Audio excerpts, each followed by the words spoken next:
সুপ্রিয় দর্শক, সবাইকে স্বাগত জানাচ্ছি টিভি24 টেলিভিশন আয়োজিত নিয়মিত অনুষ্ঠান দ্য ভিউজ। আমি হাবিব রহমান আছি আপনাদের সাথে। আজকে অনুষ্ঠানটি কয়েকটি সেগমেন্টে ভাগ করা থাকবে। তার অন্যতম একটি হচ্ছে আগামী 30শে জুলাই ফেডারেল রিজার্ভ মিলিত হতে যাচ্ছেন, কি হবে সেখানে এবং ইন্টারেস্ট রেট কি আসলে কমতে যাচ্ছে কিনা, কমলে কতখানি, সেটি ব্যাপারে আলোচনা থাকবে। বেশ কিছু তথ্য পরিসংখ্যান আমরা তুলে ধরবো আপনাদের কাছে। এছাড়া যেটি হচ্ছে তিনটি বিষয় থাকবে ইমিগ্রেশনের। একটি হচ্ছে সাধারণভাবে ভিজিট ভিসা সহ অন্যান্য সব রকম ভিসার ফি বাড়তে যাচ্ছে, সেটির কিছু ব্যাখ্যা তুলে ধরবো। ইমিগ্রেশনের ক্ষেত্রে there is a good news, ভালো সংবাদ আছে। বার্থ রাইট সিটিজেনশিপের ব্যাপারে আপডেট আছে, সেটি তুলে ধরবো আপনাদের কাছে। এবং মেডিকেলের সমস্ত তথ্য এখন তুলে দেওয়া হয়েছে আইসের কাছে। আপনারা জানেন যে আরআইআরএস, দুঃখিত, তারা ইতিমধ্যে সহযোগিতা করছেন আইসকে, কাজে সেটি আরেকটি ভয়ঙ্কর ব্যাপার, সেটিও আলোচনায় থাকবে। এছাড়া আরেকটি ব্যাপার আছে, সেটি একেবারে পরিশেষে আমি তুলে ধরবো, সেই ব্যাপারটিও আপনাদের কাছে থাকবে। যারা এনটিএ পাচ্ছেন অনেকে, আমাদের বাংলাদেশি কমিউনিটিতে অনেকে পাচ্ছেন $1 মিলিয়ন ফাইন সম্বলিত চিঠি, যেটি আমি মাসখানেক বা 6 সপ্তাহ আগে আলোচনা করেছিলাম। এখন আমাদের কমিউনিটিতে এটি আসা শুরু করেছে, কাজে সেটি আলোচনা থাকবে। কারণ এনটিএ পেলে আপনি করবেন কি, আপনাকে ডাকা হয়েছে, what should you do, that should be the focus. So সেটি আমি তুলে ধরার চেষ্টা করব। চলুন আজকের প্রোগ্রামের এই অংশে আমরা চেষ্টা করব ফেডারেল রিজার্ভের জুলাই 30 তারিখে কী হতে যাচ্ছে সেটা বোঝার। ফেডারেল রিজার্ভ ডিসাইড করবেন তারা কি করতে যাচ্ছেন, ইন্টারেস্ট নিয়ে কমাবেন না কমাবেন না। So according to the federal reserve most recent, একেবারে সাম্প্রতিক যেটি আছে প্রজেকশন, সেটি বলছে যে তারা এটি করেছিলেন গত মাসে দুঃখিত, এবং তারা বলেছিলেন তারা ইন্টারেস্ট রেট কমাবেন এই বছর কমপক্ষে 2 বার, দিস ইয়ার 2025। সো আপনারা যেটি অন স্ক্রিনে দেখছেন যে তাদের আর 4টি মিটিং বাকি আছে এই বছর। So what's going to happen, কি হবে? এবং অফকোর্স এটি অত্যন্ত গুরুত্বপূর্ণ, তার কারণ হচ্ছে ফেডারেল রিজার্ভ ইন্টারেস্ট রেট কখন কমানো শুরু করবে। যদি শুরু করেন, তাহলে যদি তারা কমানো শুরু করেন, তাহলে কি হবে? এটি ইনফ্লেশনই হবে, অর্থাৎ দ্রব্যমূল্য বেড়ে যাবে, ইনফ্লেশন বেড়ে যাবে। এটি কিন্তু আরেকটি কাজ করবে, সেটি হবে কি করবে, স্টক মার্কেট উপরে চলে যাবে হু হু করে, বিটকয়েন। এবং আরেকটি ব্যাপার এখন ইদানিং আপনারা প্রায় শুনছেন, প্রেশাস মেটাল, অর্থাৎ দুর্লভ খনিজ পদার্থ, এটির মূল্য বেড়ে যাবে। কারণ এটির সবচেয়ে বড় উৎপাদনকারী হচ্ছে এখন চায়না, এবং তারাই এটি বিশ্বকে ডমিনেট করেন। সো চলুন, let's walk through the situation. Okay, so the federal reserve, তাদের দুটি দায়িত্ব আছে। ওকে, এবং তারা এটিকে বলে থাকেন ডুয়াল ম্যান্ডেট। সো তাদের কাজ হচ্ছে মেক শিওর করা ম্যাক্সিমাম এমপ্লয়মেন্ট, অর্থাৎ এমপ্লয়মেন্ট মার্কেট ঠিক রাখা, এবং প্রাইস স্টেবিলিটি। প্লেন ইংলিশে তাদেরকে যেটি কাজ করতে হবে সেটি হচ্ছে তাদের পলিসিটা এমন হবে যাতে তারা এনশোর করতে পারেন লেবার মার্কেট, অর্থাৎ কর্মসংস্থানের জায়গাটি সবার জন্য ঠিক আছে, is as good as it is or it can be, এবং ইনফ্লেশন যাতে আউট অফ কন্ট্রোল না হয়ে যায়। এই হচ্ছে তাদের দুটি ম্যান্ডেট বলে থাকেন তারা। এবং আপনারা অবশ্যই জানেন they are suppose to do what they are suppose to do, federal reserve কি করা উচিত কি করা উচিত না, এবং কত ভালো কাজ করছেন, whether they are doing a good job নাকি গুড জব না, এটা কিন্তু অনেকের ওপিনিয়নের উপর নির্ভর করছে। আপনি কোন দৃষ্টিভঙ্গি থেকে দেখছেন আপনারা জানেন, ইটস আপনারা ডিসাইড করবেন ফেডারেল রিজার্ভ কেমন কাজ করছেন। It's up to you to decide. আমাদের পক্ষে এটা বলা সম্ভব না, আমরা শুধু অ্যানালিসিসটা তুলে ধরতে পারি। So the most recent job report যেটি আমাদের হাতে এসেছিল জুন মাসে, মান্থ অফ জুন, এটি প্রকাশিত হয়েছিল জুলাই মাসের প্রথম সপ্তাহে, প্রথম শুক্রবার যেটি প্রকাশিত হয়ে থাকে। এই রিপোর্টটি যেটা আশাবাদ ব্যক্ত করা হয়েছিল, এটিকে বিট করেছে। It beat the expectation, it actually smash the expectation. একেবারে খুব ভালো রিপোর্ট এসেছে। সো যে অতি সম্প্রতি যে জব রিপোর্টটি এসেছে সেটি বলছে যে ইউএস লেবার মার্কেট নতুন করে কর্মসংস্থান তৈরি করেছে 1,47,000 জব, বিটিং দ্য এক্সপেকটেশন কি ছিল, নতুন করে কর্মসংস্থান তৈরি হবে 1,18,000, এবং দ্য আনএমপ্লয়মেন্ট রেট এটিও কমে এসেছে 4.2% থেকে 4.1%। তার কারণ হচ্ছে, and because the job report বলছে যে labour market is doing good, তারা এখন আমরা বলতে পারি জব রিপোর্টের থেকে যে labour market is doing good. Well, আপনারা যদি ধরে নেন সেটা, তাহলে তার অর্থ হচ্ছে লেস প্রেশার ফেডারেল রিজার্ভের উপর প্রেশার কমে আসলো। কিসের প্রেশার? ইন্টারেস্ট রেট কমিয়ে আনার প্রেশার। কারণ কি? তাদেরকে লেবার মার্কেটকে রক্ষা করতে হবে না, এটি অন্যতম একটি কারণ। লেবার মার্কেট রক্ষা করতে হলে ইন্টারেস্ট রেট কমিয়ে নেন, যার ফলে বড় বড় প্রতিষ্ঠান লোন করতে পারে, নতুন কর্মসংস্থান তৈরি হয়। সেটির কোনো অবকাশ নেই এই মুহূর্তে। The federal reserve not to cut interest rate, they have no pressure. কারণ কি? তাদেরকে লেবার মার্কেট সেভ করার কোনো প্রয়োজনীয়তা নেই। Because the labour market doesn't need any savings according to this report, যতটুকু আমরা দেখছি। ওকে, এবং অ্যানালিসিস বলছে। সো যখন আপনি দেখবেন লেবার মার্কেট, এটি এটি যে আর্গুমেন্টটি সাপোর্ট করে ফেডারেল রিজার্ভ, তা এই আর্গুমেন্টটা যদি আপনি নেন যে labour market is very good, তাহলে আর্গুমেন্টটা সাপোর্ট করে কোনো কারণ নেই ফেডারেল রিজার্ভ কেন ইন্টারেস্ট রেট কমাবে। নাও আমি আপনাদেরকে ভিডিও ক্লিপ দেখাবো কিছুক্ষণের মধ্যে।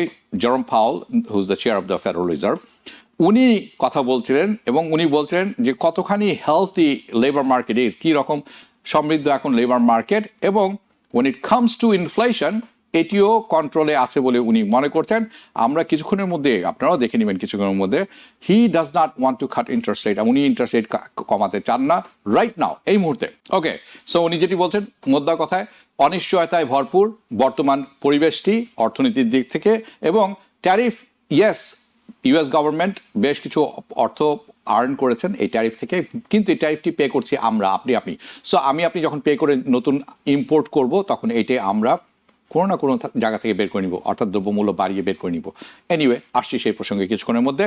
আমি আপনাদেরকে লেটেস্ট ইনফ্লেশন ফিগারের কয়েকটি জিনিস দেখাতে চাই, যেটি আপনারা দেখছেন। This is the month of June, by the way, the inflation report. So আপনারা দেখতেই পাচ্ছেন রেট অফ ইনফ্লেশন যেটি আছে, এটি কিন্তু কমে আসছিল গত কয়েক বছর ধরে, over past few years. However rate of inflation এখন ফেডারেল রিজার্ভ যেটি কমে আসা সত্ত্বেও, এটি কিন্তু ফেডারেল রিজার্ভের যে লক্ষ্যমাত্রা আছে, ডিজায়ার্ড রেট যেটি 2%, তার থেকে উপরে। বাট নাও আপনি খেয়াল করে দেখবেন, you have tariff in the mix. এই মিশ্র পরিবেশ তৈরি করেছে এখন ট্যারিফ এর মাঝখানে ঢুকে। নাও আপনারা সবাই জানেন, অফকোর্স ইটস এফেক্টিং ইনফ্লেশন। এই ট্যারিফের এফেক্টটি এখন ইনফ্লেশন অর্থাৎ উচ্চ দ্রব্য মূল্যের উপর পড়া শুরু করেছে। ওকে, so Powell, Federal Reserve Chairman, উনি বলছেন tariffs are going to increase inflation. উনি বলছেন ইনফ্লেশন বাড়বে ট্যারিফের কারণে over the coming months, আগামী কয়েক মাসে।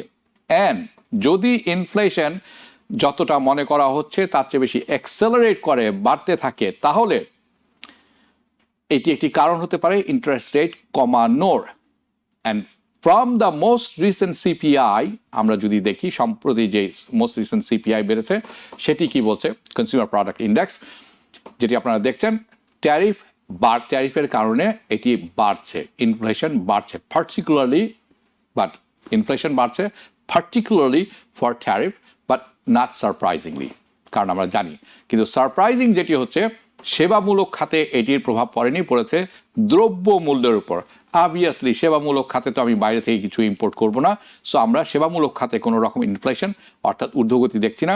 কিন্তু দ্রব্য, ইন গুডস, দ্রব্যের ইনফ্লেশন, উচ্চ মূল্য বেড়েছে, মূল্য বাড়ছে। সো সিপিআই হেডলাইন ইনফ্লেশন আমরা যদি পরবর্তীতে দেখি, হেডলাইন বলছে এটি বেড়েছে 2.4%, ইন মে মাসে, জুন মাসে বেড়েছে 2.7%, অর্থাৎ মে মাসে ছিল 2.4%, মে মাসে ছিল 2.4%, জুন মাসে এটি হচ্ছে 2.7%, হুইচ ইজ অফকোর্স একটি বড় jump, it's a big jump. And this is, এটির কারণটি হচ্ছে রিটেলার যারা আছেন তারা ছোট্ট পদক্ষেপে হলেও এই ট্যারিফ যে এক্সট্রা পয়সা দিয়ে তারা আনছেন, আমদানি ট্যারিফ, আমদানি কর দিয়ে আনছেন, সেটি এখন তারা দ্রব্যর উপর বসানো শুরু করেছেন। আপনি আমি সেই অতিরিক্ত অর্থ দিয়ে কেনা শুরু করেছি। So gradually passing the retailer along the cost of the tariff to the consumer. Okay, so যেটি হিলস রিপোর্ট করেছে। কেন ছোট করে করছেন, অল্প করে করছেন? তার কারণ হচ্ছে তারা কাস্টমারদেরকে ভয় দেখাতে চান না, শক দিতে চান না, কারণ তারা কাস্টমার লুজও করতে চান না। আমি যদি দেখি খুব বেশি কোনো কিছু দাম বেড়ে গেছে, তাহলে আমি হয়তো সেটা কিনবো না। They are gonna lose customers, they are afraid of that. So therefore tariff expected to further accelerate the rate of inflation. আমরা অনেকে মনে করছেন ট্যারিফের কারণে ইনফ্লেশন বাড়তে থাকবে আগামী কয়েক মাসে। According to Jay Powell, উনি বলছেন যদি ট্যারিফ না থাকতো তাহলে উনি ইতিমধ্যেই ইন্টারেস্ট রেট কমানো শুরু করতেন। সো সিচুয়েশন হচ্ছে হেলথি লেবার মার্কেট, যার অর্থ হচ্ছে ইন্টারেস্ট রেট কমানোর বা কাটার কোনো কারণ নেই, এবং ইনফ্লেশন এটি বাড়ছে, আর এটি বাড়ছে কিন্তু সেরকমভাবে বাড়ছে না। Inflation is accelerating, which is another reason not to cut interest rate, কারণ যখন ইনফ্লেশন বাড়তে থাকে তখন ইন্টারেস্ট রেট কমালে হিতে বিপরীত ঘটবে। সো এই কারণে দ্যাট ইজ ওয়াই, এই কারণগুলির কারণে সিএমই ফেড ওয়াচ টুল আমরা একটু দেখে নিব। ওকে, যে গ্রাফটি আপনারা দেখছেন এখন 97.4% সম্ভাবনা হচ্ছে ফেডারেল রিজার্ভ ইন্টারেস্ট রেট কমাতে যাচ্ছেন না তাদের পরবর্তী মিটিংয়ে জুলাই 30 তারিখে। পার্সোনালি আমি মনে করি, আমি এই প্রবাবিলিটি সম্ভাব্যতার সাথে একমত পোষণ করি, এবং আমি মনে করি it's a very high chance, খুবই উচ্চ সম্ভাবনা যে ফেডারেল রিজার্ভ ইন্টারেস্ট রেট হয়তো জুলাইতে তো কাটবেই না। ইফ ইউ অ্যাস্ক মি, আপনি আমার পার্সোনালি জিজ্ঞেস করেন, প্রফেশনালি বলবেন, আমি বলবো যে they are not going to cut interest rate. That's for sure. It's a done deal for July. Now, the next meeting after July, জুলাইয়ের পরবর্তীতে সেটি হতে যাচ্ছে সেপ্টেম্বরের 17 তারিখে, এবং আমরা যদি সেই গ্রাফটি দেখি সেখানেও 37.9% সম্ভাবনা ফেডারেল রিজার্ভ ইন্টারেস্ট রেট কমাতে যাচ্ছেন না ইন দ্যাট মিটিং। সো কি কারণে সম্ভাব্যতা খুব বেশি ইন্টারেস্ট রেট কমতে যাওয়ার, যেটি আপনারা দেখছেন অন দ্য বাম দিকে। ওকে, দ্যাটস গোয়িং টু, যে তারা রিফিউজ করবে ইন্টারেস্ট রেট কারণে 40%। তার কারণ হচ্ছে ফেডারেল রিজার্ভ বলছেন they are going to wait and see, তারা অপেক্ষা করবেন, দেখবেন, ওয়েট অ্যান্ড সি অ্যাপ্রোচ নেবেন যে ইন্টারেস্ট রেট তারা কমাবেন না। তারা অপেক্ষা করছেন বেশ কিছু ডেভেলপমেন্ট, কিসের উপর, ট্যারিফের কি পরিস্থিতি তৈরি হচ্ছে সামনের দিকে, সেটির উপরে তারা এখনো অপেক্ষা করছেন। That's pretty much the biggest one, সেটি হচ্ছে সবচেয়ে বড় সিদ্ধান্ত এখন। তারা বলছেন যে এই যে এফেক্টটি আসবে ট্যারিফের অন ইনফ্লেশনের উপর, দ্রব্যমূল্যের উপর, এটি একটি কারণ, আর প্রেসিডেন্টের policy on tariff it's going to take, আরেকটি হচ্ছে কয়েক মাস সময় লাগবে এইটির প্রভাব পড়তে মার্কেটে। এবং আপনারা যেরকম শুনলেন কিছুক্ষণ আগে জেরোম পাওয়েলের মুখে যে অনেক অনিশ্চয়তা আছে এই মুহূর্তে, অনিশ্চয়তা কোনো ইকোনমিক্যাল মার্কেট পছন্দ করে না, কারণ তারা জানে না তাদের পরবর্তী পদক্ষেপ কি হবে, ইম্পোর্ট, নট টু ইম্পোর্ট, দ্রব্যমূল্য বাড়াবেন না, ব্যবসা বাণিজ্য বিস্তৃতি বাড়াবেন না, করবেন না। সো আমার do want to bring up one point, তার কারণ হচ্ছে এই যে কারণটি আছে এটি getting a lot of attention, এবং আমার মনে হয় সেটি আপনারা সবাই কম বেশি দেখেছেন হেডলাইনে। সেটি হচ্ছে প্রেসিডেন্ট ট্রাম্প ক্রমাগতভাবে সমালোচনা করে যাচ্ছেন জে পাওয়েল, চেয়ারম্যান যে আছেন ফেডারেল রিজার্ভে, তার ব্যাপারে। তার কারণ কি, উনি ইন্টারেস্ট রেট কমাচ্ছেন না। J Powell and the federal Reserve they are not listening, তারা শুনছেন না প্রেসিডেন্ট ট্রাম্পের কথা, এবং আপনারা সেটি জানেন at least for the time being, এবং তারা ইন্টারেস্টও কমিয়ে আনছেন না। সো প্রেসিডেন্ট ট্রাম্প চেষ্টা করছেন কোনো না কোনো উপায়ে ফেডারেল রিজার্ভের চেয়ারম্যান জেরোম পাওয়েলকে কাছ থেকে বের করে দিতে, অব্যাহতি দিতে, বাই ফোর্স, ফায়ারিং, যেটি আমরা বলি, fire him. But president Trump আসলে সত্যিকার অর্থে উনাকে অব্যাহতি দিতে পারেন না। হি ক্যানট ফায়ার এ ফেড চেয়ারম্যান। ওকে, প্রেসিডেন্ট ট্রাম্প কয়েকবার চেষ্টা করেছেন, হি ট্রাইড মাল্টিপল টাইমস, কিন্তু সুপ্রিম কোর্ট সোজা বলে দিয়েছে ট্রাম্প যদি তাকে ফায়ার করতে চান প্রেসিডেন্ট ট্রাম্প, তাহলে তার একটি ভ্যালিড রিজন লাগবে, যথাযথ কারণ দেখাতে হবে তাকে। সো প্রেসিডেন্ট ট্রাম্পের অতি সম্প্রতি যেই অ্যাটেম্পট টু ফায়ার হিম, সেটি আসছে এরকম।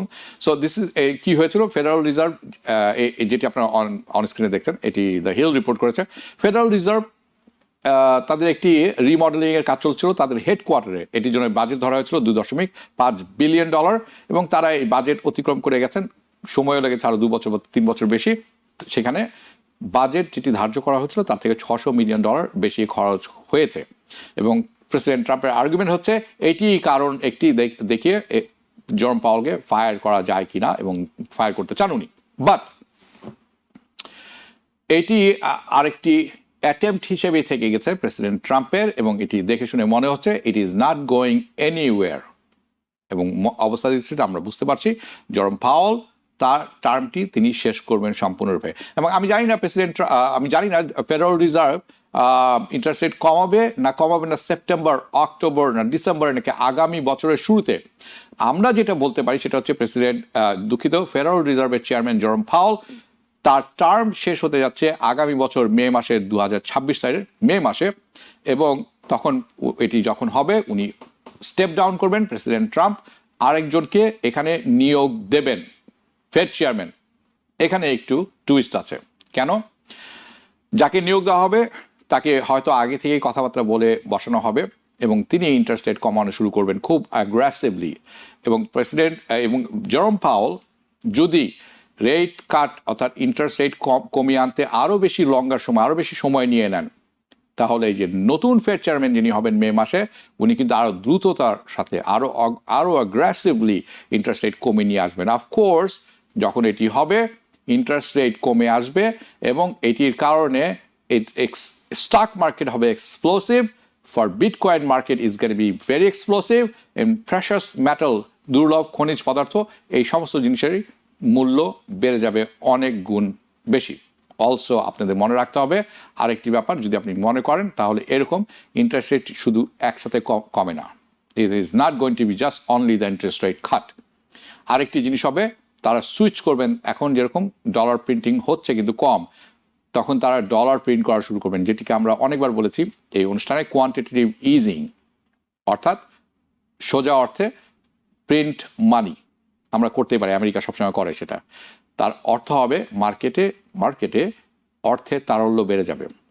It's going to be easy for business, it's going to be everything. এবং যদি মানে এর আগেই জেরোম পাওয়েল ইন্টারেস্ট রেট না কমাতে শুরু করেন তাহলে এই সমস্ত একসাথে ঘটবে এবং এটি একটি সম্পূর্ণ ডিফারেন্ট চরিত্র এবং চিত্র আমরা দেখতে পাবো আগামী বছর ফার্স্ট কোয়ার্টারের পরবর্তীতেই। Okay, that's the situation right now. এরকম জুলাই আশা করবেন না ইন্টারেস্ট রেট কমতে যাচ্ছে, it is not going to happen. Now একটি জিনিস মনে রাখার কথা, আমি সেপ্টেম্বর তার যে সম্ভাব্যতা আছে সেটি আপনাদেরকে দেখিয়েছি, লাইক দ্য পসিবিলিটিস যেটি আছে ইন্টারেস্ট রেট কমে আসার ইন দ্যাট মিটিং এটি কিন্তু ব্যাপকভাবে পরিবর্তন হতে পারে আগামী কিছুদিনের মধ্যে, ড্রামাটিকলি পরিবর্তন হতে পারে। দুটি ব্যাপার এখানে আছে, দুটি ইভেন্টের কারণে। প্রথমটা হচ্ছে এটি ফেডারেল রিজার্ভের FOMC মিটিং আছে এই জুলাই মাসের 30 তারিখে, সেখানে তারা কী সিদ্ধান্ত নেন সেটির উপরে একটি বড় ব্যাপার থাকবে। সবাই শুনবেন জেরোম পাওয়েল কী বলছেন এবং সবাই তার ব্যাখ্যা দেওয়ার চেষ্টা করবেন নিজের মতো করে এবং তার অ্যানালিসিস করবেন, আমরাও করব। And then that's going to change the odds। যখন এটি হবে আমরা তখন দেখব যে এটার সম্ভাব্যতা ইন্টারেস্ট রেট কমে আসার সেপ্টেম্বরের 17 তারিখে কতখানি কমলো না বাড়লো। অ্যান্ড দ্য সেকেন্ড থিং যেটি আছে সেটি হচ্ছে মিড অগাস্ট, আগামী মাসের মাঝামাঝি, এবং এটি নিয়ে ছোট্ট একটি বিশ্লেষণ আমি তুলে ধরবো কিছুক্ষণের মধ্যে। সেটা হচ্ছে অগাস্টের মাঝামাঝি আমরা অনেক কিছু বুঝতে পারবো। তার কারণ হচ্ছে কি, বেটার আন্ডারস্ট্যান্ডিং থাকবে আমরা। কারণ কি, ট্যারিফ সিচুয়েশন কিভাবে ডেভেলপ করছে। অগাস্টের 1 তারিখ অনেক বড় দিন, কেন কিছুক্ষণের মধ্যে জানতে পারবেন, কিন্তু অগাস্টের 15 তারিখের মধ্যে আমরা বুঝে যাব এর গতি প্রকৃতি। সো যখন ট্যারিফের কথা বলছি, অগাস্টের কথা বলছি, অগাস্টের 1 তারিখে নতুন ট্যারিফ ডেডলাইন আছে 150টি দেশের সাথে। নাও এইটি এখন খুব টেন্স অবস্থায় তৈরি করেছে এবং খুব অস্বাভাবিক একটি পরিস্থিতি তৈরি করেছে প্রেসিডেন্ট ট্রাম্প। উনি খুব দ্রুততার সাথে এগিয়ে যাচ্ছেন তার প্রশাসন নিয়ে এবং তারা বিভিন্ন রকম থ্রেট দিচ্ছেন এবং এই থ্রেটের পরিমাণ বাড়ছে বিভিন্ন দেশের উপর, যে ট্যারিফের এগ্রিমেন্টে তোমরা আসো এবং কাজটি করে নাও। So they are threatening increasing tariff, যদি না করো ট্যারিফ বাড়াতে থাকবো around the world, by the way বিশ্বের যে কোনো জায়গায়। কেন? তারা চেষ্টা করছেন একটি ডিএলএ উপনীত হওয়ার অগাস্টের 1 তারিখের আগে। That's the deadline by the way. যদি এই ডেডলাইন পৌঁছানো সম্ভব না পৌঁছাতে পারেন, তারা যদি কোনো রকম সিদ্ধান্তে উপনীত হতে না পারেন অগাস্টের 1 তারিখের মধ্যে, ট্যারিফ বসানো হবে। Tariffs R going to go up এবং এটি কি করবে, it will push the market, stock মার্কেটের কথা বলছি, এটা স্টক মার্কেট উপরের দিকে যাবে। নাও একটি ফুল ট্রান্সপারেন্সির ব্যাপার আপনাদের কাছে জানিয়ে রাখতে চাই, এই অরিজিনাল ট্যারিফের যে ডেডলাইন ছিল সেটি ছিল জুলাইয়ের 9 তারিখে, এটিকে বিরত রাখা হয়েছিল, পোস্টপন, এবং তারপরে হোয়াইট হাউস থেকে বলা হয়েছিল যে অগাস্টের 1 তারিখ। তারা এখন বলছেন যে August 1 is a firm date, অর্থাৎ এই দিন তারিখের আর নড়চড় তারা করবেন না। It is not going to post again, এটি তারা বলছেন। Now TBN24 team I myself, আমরা অ্যানালাইজ করছি এই trade negotiation that is going on around the world বিভিন্ন দেশের সাথে, এবং আমরা চেষ্টা করবো এটা ব্রেকডাউন করার। কিন্তু এই সেকশনে ছোট্ট করে হলো ইন শর্ট আমি চেষ্টা করব, যথেষ্ট সময় নেই হাতে, কিছু কিছু জিনিস আপনাদের কাছে তুলে ধরতে। But the reason why you want to pay attention, কেন এখানে আপনাকে অ্যাটেনশন দিতে হবে, তার কারণ হচ্ছে প্রোগ্রামের এই অংশে এই পটেনশিয়াল ট্যারিফ, কারণ এখন আমরা জানি না কার উপর বসবে কার উপর বসবে না, সো আমরা ধরে নেই পটেনশিয়াল সম্ভাব্য tariff could impact the stock market depending what happens. Yes or no kind of thing. It could impact inflation, কিছুক্ষণ আগে যেটি বিস্তারিত আলাপ দিলাম, depending again on what happens. It can impact the tax revenue, যার মাধ্যমে সরকার আয় করে এবং আমেরিকার সরকার চলে, তাদের ইনকামের উপরে it will have an impact on the tax revenue of the United States government. So কি পরিমাণ তারা আর্ন করবেন it's getting from those tariff, সেটির উপরেও অনেকখানি ডিপেন্ড করবে। নাও আপনারা সবাই জানেন, স্পেশালি আপনি যখন স্টক মার্কেটের কথা বলবেন, যারা স্পেশালি ইনভেস্টিং করছেন আপনার পয়সা, your money in whose have been investing their money, your money in 2025 এই বছর, আপনাদের একটি জিনিস বুঝতে হবে, সেটা ইম্প্যাক্ট অফ দিস ট্যারিফ। এই ট্যারিফের প্রভাবটা স্টক মার্কেটে কতখানি পড়বে এটাকে আপনি মাস্ট বুঝতে হবে।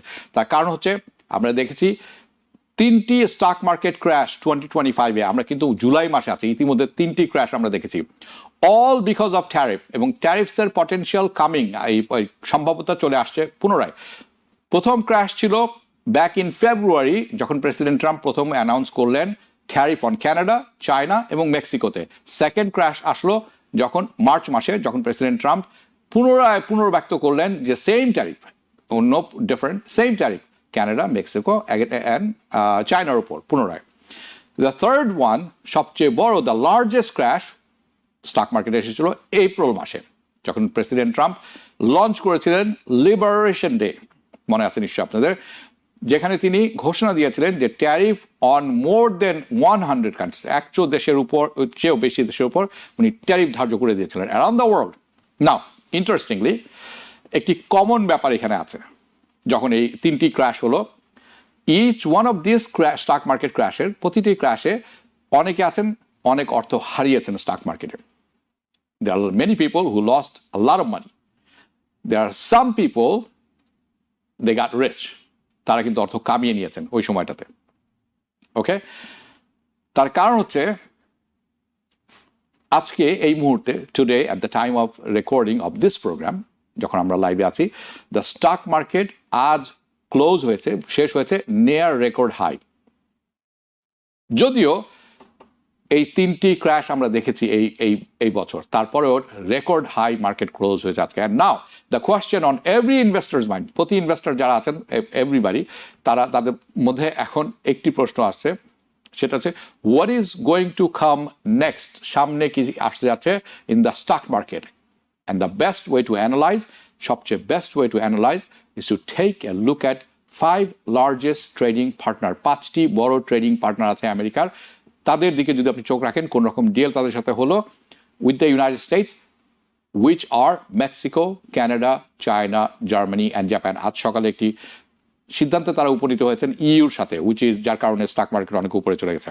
এবং understanding where we are in the trade deals, আমরা ট্রেড ডিলে এই সমস্ত পার্টনারের সাথে কোথায় আছি, each one of them by the way. Okay, and what could potentially happen, কি হতে পারে যদি কোনো ট্রেড ডিল না হয় অগাস্টের 1 তারিখের মধ্যে এই কয়েকটি দেশের সাথে স্পেশালি। সো আপনি যদি ইনভেস্টর হয়ে থাকেন, আপনি জানেন how to navigate this type of economy. আপনাকে জানতে হবে, শিখতে হবে এই ধরনের অর্থনীতিতে আপনি কিভাবে ন্যাভিগেট করবেন। কিন্তু সময় স্বল্পতার কারণে আজকের জন্য আমি এই আপডেটটা এখানেই শেষ করব। আমরা আপনাদেরকে আপডেটেড রাখবো অল দ্য টাইম, যেরকম আমরা করে থাকি, কারণ সামনে আগামী সপ্তাহ অত্যন্ত ক্রুশাল একটি টাইম হবে। ওকে, এরপরে চলে আসি আমরা, ইউএস ভিসা ফি বাড়ছে, আমেরিকা ভিসা ফি বাড়াতে যাচ্ছে। So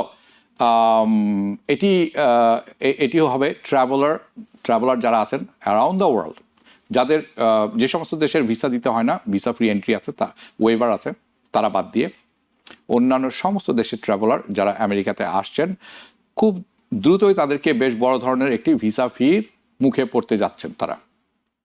so it's can be very soon you have to pay hefty new visa fee America প্রবেশের জন্য। এটিকে বলা হচ্ছে, এটি হচ্ছে বাই দ্য ওয়ে এটি হচ্ছে part of new one big beautiful, যেটি পাস হয়ে গেল, one big beautiful act president ট্রাম্পের। এই অংশটিকে তারা বলছেন দ্য ভিসা ইন্টিগ্রিটি ফি, ওকে, যেটি আপনারা দেখছেন অন স্ক্রিনে। সো ইট ইজ মানে যেটি আছে এটি really set to add more cost.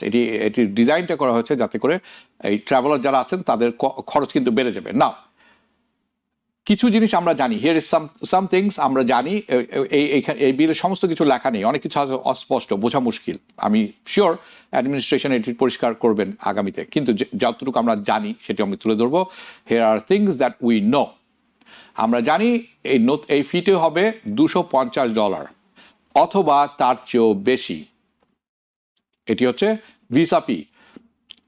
কাদের জন্য এটি অ্যাপ্লিকেশন হবে? এটি অ্যাপ্লাই করবে এনিওয়ান যারা আসবেন নন ইমিগ্রেন্ট ভিসা নিয়ে, যারা স্টুডেন্ট ভিসা, ট্যুরিস্ট ভিসা, দুঃখিত, non immigrant visa, any type of non immigrant ভিসার জন্য এটি বলবৎ হবে, প্রযোজ্য হবে। This is on top of যেই ফিতে তারা ইতিমধ্যে নিচ্ছেন বা নিচ্ছিলেন বা এখনো বলবৎ আছে, তার উপরে হচ্ছে $250 অথবা তার চেয়েও বেশি ফি তারা নেবেন। এখন আরো আমরা কিছু জানতে পেরেছি, সেটি হচ্ছে কি ইট মে বি রিএম্বার্সেবল। তারা বলছে এটি হয়তো ফেরতযোগ্য। ওকে, কাদের জন্য? যারা কমপ্লাই করবেন। কিভাবে আপনি এটাকে কমপ্লাই করবেন? তাদের নিয়ম মেনে চলবেন। তারা বলছেন who comply with the terms of their visa, যারা তাদের ভিসার নিয়মাবলী মেনে চলবেন, তাদের টার্মস অ্যান্ড কন্ডিশন মেনে চলবেন। তার মধ্যে অন্যতম কয়েকটি জিনিস উল্লেখ করা হয়েছে, তার মধ্যে একটি আমি উল্লেখ করি, সেটি হচ্ছে আপনি যখন ভিজিট ভিসা নিয়ে আসবেন বা ট্রাভেলার হিসাবে আসবেন, ফরেন স্টুডেন্ট হিসাবে আসবেন বা অন্য কোনো আসবেন, যে কোনোভাবেই হোক না কেন, আপনাকে ভিসা এক্সপায়ারেশন হওয়ার, অর্থাৎ আপনার ভিসা শেষ যেটি হবে তার 5 দিন আগে আপনাকে চলে যেতে হবে এই দেশ থেকে। You have to leave the country 5 days before the expiration date. However, আমরা যেটা জানি না সেটি হচ্ছে কবে থেকে এটা শুরু হবে, when it begins we don't know, এটা তারা বলেননি।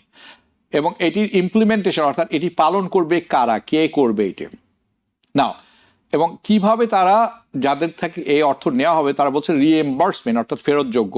তাহলে তারা ফেরত পাবেন কবে, সেই ব্যাপারে কিছুটা হলেও আমি চেষ্টা করেছি বের করার। নাও দ্য পারপাস অফ, এবং এই যে ফিটি আছে এটার এই পারপাসটা কি, উদ্দেশ্যটা কি, কি হবে না।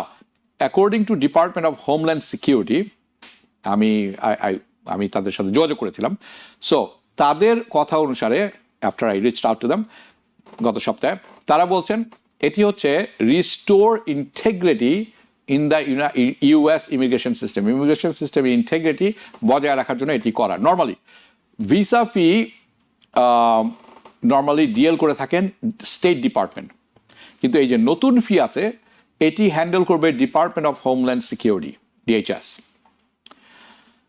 যেটি আসলে ডিএল করে ইমিগ্রেশন নিয়ে, উইচ ডিএলস উইথ ইমিগ্রেশন। নাও আমরা যদি একটু পেছনে ফিরে তাকাই কিছু পরিসংখ্যানের দিকে, 2016 সাল থেকে 2022 সালের মধ্যে যারা এসেছিলেন তাদের মধ্যে শুধুমাত্র 2% মানুষ তারা ভিসার ওভারস্টে করেছিলেন, অর্থাৎ ভিসার মেয়াদ শেষ হয়ে যাওয়ার পরও তারা থেকে গিয়েছিলেন। 2016 থেকে 2022 2%। নাও তার অর্থ হচ্ছে, পরিসংখ্যান বলছে বেশিরভাগ মানুষ ফেরত চলে যান। The vast majority of the people do go, in fact come and leave. But 11 million যে মানুষ বলা হচ্ছে এই মুহূর্তে এই দেশে আছে, তাদের একটি পরিসংখ্যান ঘেটে আমি যেটি বুঝতে পারলাম সেটা হচ্ছে এই 11 মিলিয়ন মানুষ যারা এখন বাস করছেন ইউনাইটেড স্টেটসে হেয়ার, তারা কোনো না কোনোভাবে লিগালি ভিসা নিয়ে এসেছিলেন, তাদের অনেকেরই। তাদের মধ্যে 42%, 42% থেকে গিয়েছেন, তারা হচ্ছেন visa overstay. They're overstaying the visa. So না, এই যদি আপনি বলেন যে নন রিএম্বার্সেবল ভিসা, আপনি জানেন যে ভিসা ফি যেটি না হয় এটা কিন্তু নন রিএম্বার্সেবল। তার কারণ হচ্ছে যে ভিসা ফিটা দিয়ে আসেন এটি কিন্তু ফেরতযোগ্য না। কিন্তু যদিও তারা বলছে $2,250 তারা নেবেন, আপনি ধরে নেবেন এটা আপনি ফেরত পাবেন না, যদিও তারা বলছেন ফেরতযোগ্য। কেন? যখন একবার সরকারের হাতে পয়সা যায় যে কোনো দেশের, সেটা ফেরত পাওয়া খুব মুশকিল। It's easy to have the government take your money, much harder to get it back. কেন বলছি সেটিও ব্যাখ্যা করছি। আমরা যদি দেখি কংগ্রেশনাল বাজেট, সিবিও, তাদের এস্টিমেট বলছে যে এই ফিটি আমেরিকার সরকারের জন্য, গভর্নমেন্টের জন্য নিয়ে আসবে $29 billion, $29 billion. That's lot of money now. এবং এর ওয়ান অফ দ্য রিজন, যে কারণে এটি করা হয়েছে, এটি হচ্ছে টেক ইয়ার্স। আপনাকে মনে রাখতে হবে, ওনারা বলেছেন যে it will take years to put this in place. অনেক সময় লাগবে এটি বাস্তবায়ন করতে, সিস্টেমটাকে বসাতে, হ্যান্ডেল এই রিএম্বার্স ইমপ্লিমেন্টেশন, টাকাটা দেওয়ার ক্ষেত্রে না, ফেরত দেওয়ার ক্ষেত্রে তাদের বেশ অনেক বছর লেগে যাবে এই সিস্টেমটি পালন করতে। সো টাকা দেওয়ার ইচ্ছে নেই, সোজা কথা। প্লাস তারা বলছেন, তারা বিশ্বাস করেন, তারা মনে করেন অনেকেই আছেন তারা সিম্পলি ভুলেই যাবেন, simply they will not even, তারা জিজ্ঞেসই করবেন না, তারা আসছেন চলে যাবেন, দে উইল গো ব্যাক, এবং এই অর্থটি ফেরত নেবেন না, এবং এটি তার সরকারের কাছে থেকে যাবে না। আরেকটি ব্যাপার আছে, কবে ফেরত পাবেন। আমি এই বিলটি দেখছিলাম, আলমগীর জনি বলছে রিটেল থেকে কাস্টমার আগেই থেকেই মুখ ফিরিয়ে নিচ্ছে, এখন যদি ট্যারিফের জন্য আরো দাম বাড়িয়ে দিতে তাহলে কি কাস্টমার পাবো? এটি তো শঙ্কা, এটি হচ্ছে শঙ্কা। আপনি সঠিক কথা বলেছেন, একেবারে সঠিক কথা বলেছেন। ওকে, মানে আমি মনে করি যে এটি কিন্তু ভয়ানক, রিটেলারদের জন্য অবস্থা খারাপ হবে। এনিওয়ে, আরেকটি ব্যাপার বলি, কবে ফেরত পাবেন। যখন ভালো করে খেয়াল করে দেখলাম এই ইন্টিগ্রিটি ভিসা অ্যাক্টের মধ্যে, তখন বুঝলাম যে এটা দেওয়া হবে আপনার, সাধারণত জানেন আমেরিকাতে ভিসা দেওয়া হয় 1 বছর, 5 বছর, 10 বছরের জন্য। এটি ফেরত জন্য আপনি অ্যাপ্লিকেশন করতে পারবেন $250 ফেরত নেওয়ার জন্য, যখন আপনি ভিসা, আপনি চলে যাবেন নিজের দেশে, আপনার ভিসা এক্সপায়ার্ড হয়ে গেছে, তখন এটির জন্য আপনি আবেদন করতে পারবেন। So that's the new visa ফি। খুব শীঘ্রই আমরা জানতে পারবো কবে থেকে এটা বলবৎ হতে যাচ্ছে। না, এখন যেটি আলোচনায় নিয়ে আসবো সেটি হচ্ছে জন্মসূত্রের নাগরিকত্ব, বার্থ রাইট সিটিজেনশিপে আপডেট এসেছে, এর সাথে মেডিকেড আপডেট আসছে, মেডিকেলের তথ্য শেয়ার করবে আইসের সাথে, এবং ডিটেনশন ক্যাম্প তৈরি করা হচ্ছে, যেখানে যাদেরকে ধরা হবে তাদেরকে সেখানে রাখা হবে যদি অতি সত্বর ফেরত পাঠানো সম্ভব না হয়। বার্থ রাইট সিটিজেনশিপে অংশে বেশ কিছু অংশ থাকবে যেটি কিন্তু খুব টেকনিক্যাল, তো এটির বাংলা করা অনেক সময় সম্ভব হবে না, আমি চেষ্টা করব। ওকে, সো আমরা যদি পরবর্তীটা দেখি, এটি হচ্ছে আসলে একটি অংশ, আমি একটু পরে এটা দেখবো, আবার পুনরায় দেখতে চাবো। সেটা হচ্ছে এখন যদি একটু সরিয়ে ফেলা যায়, বার্থ রাইট সিটিজেনশিপ যেটি আছে, যেটি আপনারা দেখছিলেন, এটি আসলে actually is good news. This is আসলে গুড নিউজ। সো আপনারা সবাই অবগত আছেন যে একটা প্রিলিমিনারি ইনজাংশন ছিল, যার কারণে okay, so there was a preliminary injunction that halted the enforcement of executive order by President Trump. অর্থাৎ প্রেসিডেন্ট ট্রাম্প যে অর্ডারটি দিয়েছিলেন যে যারা জন্মসূত্রে নাগরিক আছেন তাদের বাবা মা যদি এখানকার বৈধ কাগজপত্র না থাকে, একজন যদি সিটিজেন না হয় তাহলে পাবেন না, এটির উপরে একটি প্রিলিমিনারি ইনজাংশন বসানো হয়েছিল, যার কারণে থমকে দেওয়া হয়েছিল, থামিয়ে দেওয়া হয়েছিল ফর নাও। সো এটি হয়েছিল যখন প্রেসিডেন্ট ট্রাম্প সাইন করেছিলেন জানুয়ারি মাসে, যার উদ্দেশ্য ছিল বার্থ রাইট সিটিজেনশিপ যেটি আছে, জন্মসূত্রে নাগরিকত্ব শেষ করে দেওয়া। Hold on. Okay, আমি দুঃখিত। There was a preliminary injunction যেটা জাজ করেছিলেন, যার মাধ্যমে উনি এইটার এনফোর্সমেন্ট, যাতে এটা কাজে লাগাতে না পারেন, যাতে এটা পালন করা সম্ভব না হয়, এই এনফোর্সমেন্টে যাতে না হয়। আপনারা খেয়াল করে দেখছেন, these are all technical word. উনি যেটা সাইন করেছেন সেটি বাতিল নয়, যেটি উনি আদেশ করেছেন সেটি যাতে পালন না করা যায়। So preliminary injunction that the জাজ halted the enforcement of the executive order, যেটির উদ্দেশ্য ছিল বার্থ রাইট সিটিজেনশিপ যদি বাবা মার এখানে নাগরিকত্ব না থাকে বা গ্রিন কার্ড না থাকে তাহলে পাবে না, কিন্তু এটা কিন্তু অফিসিয়ালি এফেক্টে চলে গিয়েছিল। সো দ্য ট্রাম্প অ্যাডমিনিস্ট্রেশন যেটা ফেল করেছেন, ব্যর্থ হয়েছেন, তারা এটার অ্যাপিল করতে ব্যর্থ হয়েছেন। অর্থাৎ জাজ যখন এটির ইনজাংশন দিয়েছিলেন, তাদের 7 দিন সময় ছিল এটির বিরুদ্ধে অ্যাপিল করার, তারা এটি অ্যাপিল করেননি, তারা ব্যর্থ হয়েছেন, যার কারণে which is now allows the injunction, এই ইনজাংশনটি এখন আগে বাড়তে পারে, দ্য ইনজাংশন টু প্রসিড, যার অর্থ হচ্ছে এই যে ইনজাংশনের মাধ্যমে ব্লক করে দিবে তারা ট্রাম্প অ্যাডমিনিস্ট্রেশনকে এটি নিয়ে, যাতে আর তারা এই কেস নিয়ে যাতে তারা আগে না বাড়তে পারে, তারা এগিয়ে যেতে না পারে।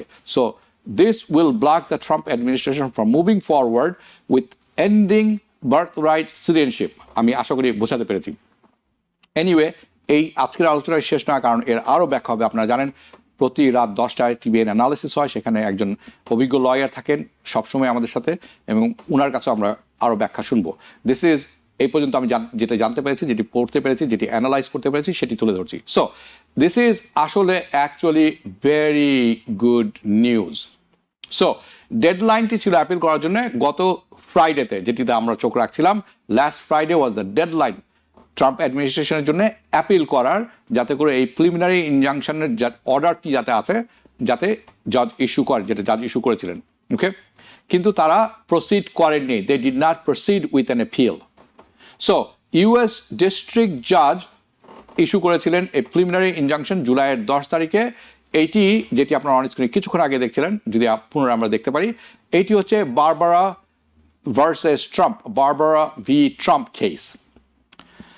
অ্যান্ড কোর্ট সার্টিফাইড যেটি করেছে সেটি হচ্ছে নেশন ওয়াইড, সারা দেশব্যাপী class action of US born citizen, the nation wide class of US born citizen, America যে বাচ্চাগুলো জন্মগ্রহণ করেছে তারা ইম্প্যাক্টেড হয়েছে এই আদেশের মাধ্যমে, দ্য এক্সিকিউটিভ অর্ডারের মাধ্যমে ট্রাম্পের। ওকে, যার মাধ্যমে বলা হয়েছিল যা আপনার কোনো রকম কাগজপত্র পিতামাতার না থাকলে বাচ্চা এখানে জন্মগ্রহণ করলেও সে ইউএস নাগরিক হতে পারবে না। সো দিস ইনজাংশন, যেটি আপনারা দেখছেন অনেকে, এটি কয়েক সপ্তাহের মধ্যেই এসেছিল in the supreme court. Supreme court কি করেছিল, তারা লিমিট করে দিয়েছিল যে ফেডারেল জাজ নেশন ওয়াইড ইনজাংশন দিতে পারবেন না। ফেডারেল জাজ can't do injunction in the nationwide ruling tied to this case in the Washington DC, in New Jersey. Okay, so in Washington DC and New Jersey, despite this ruling, a ruler poreo judge certifications of nationwide plaintiff class action, তারা supreme কোর্টে বলেছেন এটা আমরা বন্ধ করছি, কিন্তু class action আমরা allow করব। এটি হচ্ছে আরেকটি নিউ লিগাল প্যাথওয়ে, যার মাধ্যমে ফেডারেল পলিসি যেটি আছে, যেটি আনলফুল, আইনগত সিদ্ধ না, তার ব্লকিং করা সম্ভব, as reported by New York Times. এবং নিউ ইয়র্ক টাইমস আরও বলেছে যে এইটি হচ্ছে একমাত্র ট্যাকটিক লয়ারদের পক্ষে অথবা ফেডারেল জাজদের পক্ষে, কোর্টের পক্ষে, only remaining practical and efficient way, যার মাধ্যমে ডিস্ট্রিক্ট কোর্ট থামাতে পারে executive actions on the nationwide cases, scale and level.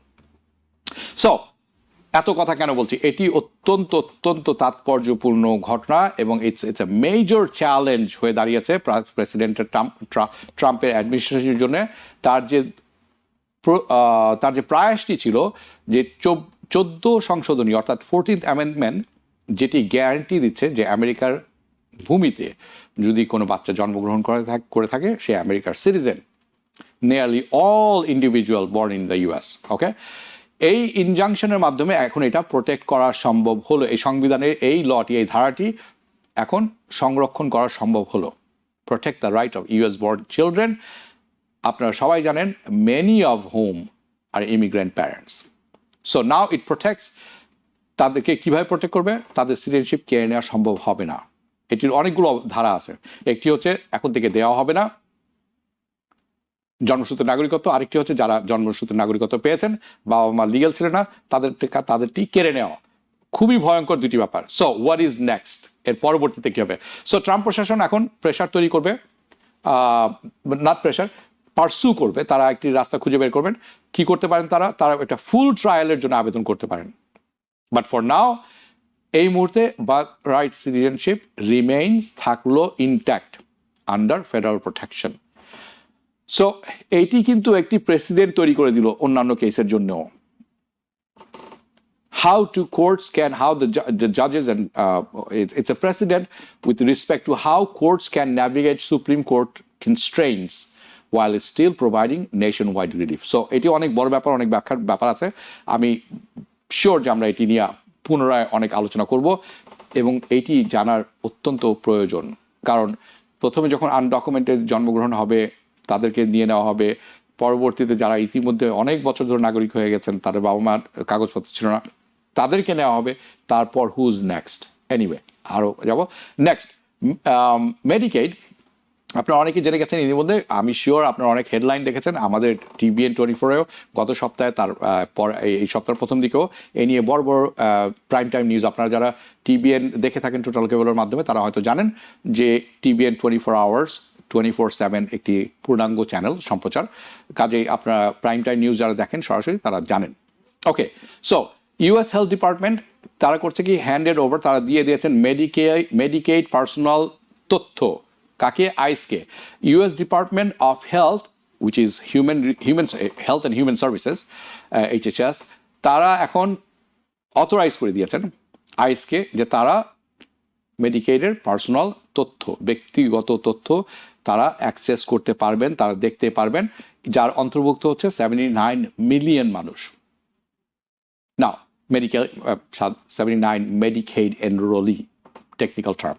নাও এই মুভটি অত্যন্ত তাৎপর্যপূর্ণ, যার মাধ্যমে প্রেসিডেন্ট ট্রাম্প এবং ট্রাম্প অ্যাডমিনিস্ট্রেশনের যে ইমিগ্রেশন পলিসি আছে এটি এখন ঢুকে গেল হেলথ কেয়ার স্পেসে। লক্ষ্যটি কি? লক্ষ্য হচ্ছে আইডেন্টিফাই করা, তাদের সেই সমস্ত মানুষকে চিহ্নিত করা এবং তাদেরকে রিমুভ করা, বের করে দেওয়া দেশ থেকে। আইডেন্টিফাই অ্যান্ড রিমুভ ইন্ডিভিজুয়ালস যারা আনলফুলি, নিয়মের ব্যতি রেখে, অনিয়মতান্ত্রিকভাবে এবং আইনসিদ্ধভাবে নয় মেডিকেড নিয়েছিলেন। So the goal is to identify and remove individuals unlawfully, আইনগত সিদ্ধ না যেটা, রিসিভিং মেডিকেড, যারা পটেনশিয়ালি মেডিকেল বেনিফিট পাচ্ছেন না। এই DHS spokesperson, department of homeland security, তারা কনফার্ম করেছেন এটি পার্ট অফ ইনিশিয়েটিভ, তাদের একটি অনেকগুলো কাজের একটি ইনিশিয়েটিভ হচ্ছে, যাতে করে তারা শিওর করতে পারেন যে লফুল রেসিডেন্ট যারা আছেন তারাই শুধু ফেডারেল হেলথ কেয়ার বেনিফিট পাবেন, অন্য কেউ যাতে না পায়। কিন্তু অবভিয়াসলি আরেকভাবে আপনাকে এটি দেখতে হবে, সেটি হচ্ছে it is one of the best way, একটা খুব পসিবল ওয়ে। তারা দেখতে পারবেন আপনি কোথায় আছেন, জানতে পারবেন, দেখতে পারবেন এবং পৌঁছতে পারবেন আপনার অ্যাড্রেস, আপনার পার্সোনাল তথ্য এখন তাদের নখদর্পণে। সো আমি মনে করি আপনারা ইতিমধ্যে জানেন যে IRS তাদের তথ্য শেয়ার করছেন, it's under way already. So এখন এটি হচ্ছে, so health and human services এই ডাটাও শেয়ার করা হচ্ছে। তো আপনি মানে in respect, so next with respect to the ICE, কি হবে? আপনারা যারা শুনছেন আপনাদেরকে সতর্ক থাকতে হবে, আপনাদেরকে আনলফুল কাজ থেকে একটু দূরে থাকতে হবে। Now what is next in respect to আইসের পরবর্তী কাজটি কি, পরবর্তী বড় পদক্ষেপ কি, যেটি আমরা ওয়াল স্ট্রিট প্রতিবেদন আমরা দেখতে পেয়েছি, সেটি হচ্ছে তাদেরকে, আপনারা জানেন বিগ বিউটিফুল বিলে $45 বিলিয়ন রাখা হয়েছিল, যাতে করে কংগ্রেস রেখেছিল সরিয়ে। কেন? সেটি হচ্ছে যে তারা এক বর্ধায়ন করতে পারেন, নতুন করে তৈরি করতে পারেন মাইগ্রেন্ট টেন্ট আমেরিকা সর্বত্র, অ্যাক্রস দ্য ইউনাইটেড স্টেটস। ওকে, এবং তারা এক কথায় প্রতিযোগিতায় নেমে গেছেন, দে আর রেসিং কিভাবে এই জিনিসগুলো শেষ করা যায়, খুব দ্রুত বিল্ড করা যায় মাইগ্রেন্ট টেন্ট ক্যাম্পস। তাদের বিল $45 বিলিয়ন, 1000 মিলিয়নে 1 বিলিয়ন, বুঝতে পারছেন তাদের কি পরিমাণ ফান্ডিং দেওয়া হচ্ছে। এটি ওয়াল স্ট্রিট জার্নাল রিপোর্ট করেছে। এবং আইস তারা কি করছেন, তারা প্রিপেয়ারিং হচ্ছেন, তারা সর্বতভাবে তৈরি হচ্ছেন এটিকে, তাদের যত ডিটেনশন সেন্টার আছে তাদের ফ্যাসিলিটি বাড়ানোর জন্য। এই মুহূর্তে তাদের সর্বসাকুল্যে ক্যাপাসিটি আছে 40,000 বেডের ইন দ্য US। তারা এটিকে নিয়ে যাচ্ছেন 1 লক্ষ বেড। ওকে, কবে নাগাদ? এই আগামী কয়েক মাস, অর্থাৎ তারা এই যে লক্ষ্যমাত্রাটি শেষ করতে চান, অর্জন করতে চান 2025 সালের শেষ নাগাদ, by the end of this year. It's very very near. কি স্পিডে তারা কাজ করছেন, কি গতির সাথে, তীব্রতার সাথে কাজ করছেন, আপনি বুঝতে পারছেন the effort. Okay, so ICE is building large scale tent camps across the country. উল্লেখযোগ্য কয়েকটি সাইট হচ্ছে যে প্রতিটাতে যেখানে 5,000 করে বেড থাকবে। Fort bliss, Texas, additional facilities are being planned. Colorado, Indiana দুঃখিত, এবং নিউ জার্সি হচ্ছে তার অন্যতম কয়েকটি অংশ। সো এই ছিল আজকের মতো দ্য ভিউজের আপডেট ফর টুনাইট। আমরা সবসময় প্রচেষ্টা করি এবং আমাদের প্রচেষ্টা অব্যাহত থাকবে আপনাদেরকে যাতে আমরা আপডেটে রাখতে পারি এবং অ্যানালিসিস তুলে ধরতে পারি the latest news and updates যারা অনুষ্ঠানটি পরবর্তীতে যারা এখন দেখছেন, আমি আশা করি ভালো লেগেছে, শেয়ার করতে ভুলবেন না, অন্যদের সাথে প্রয়োজন লাগতে পারে। যারা পরবর্তীতে সোশ্যাল মিডিয়া ইউটিউবে দেখবেন, আশা করি আপনাদেরও ভালো লাগবে, এবং যারা ইউটিউবে দেখবেন সাবস্ক্রাইব করতে ভুলবেন না। এবং বরাবরের মতো আপনাদের সব সময়ের সমর্থনের জন্য আমরা কৃতজ্ঞ, এবং আমাদের পাশে থাকার জন্য আমরা কৃতজ্ঞ, এবং I thank you for your support. শুভরাত্রি, টেক কেয়ার। TBN 24 টেলিভিশন দেখতে আজই কল করুন 7187776556। লগ ইন করুন www.totalcablebd.com। নিউ ইয়র্ক থেকে সম্প্রচারিত TBN 24 টেলিভিশন বিশ্বজুড়ে বাঙালির কণ্ঠস্বর।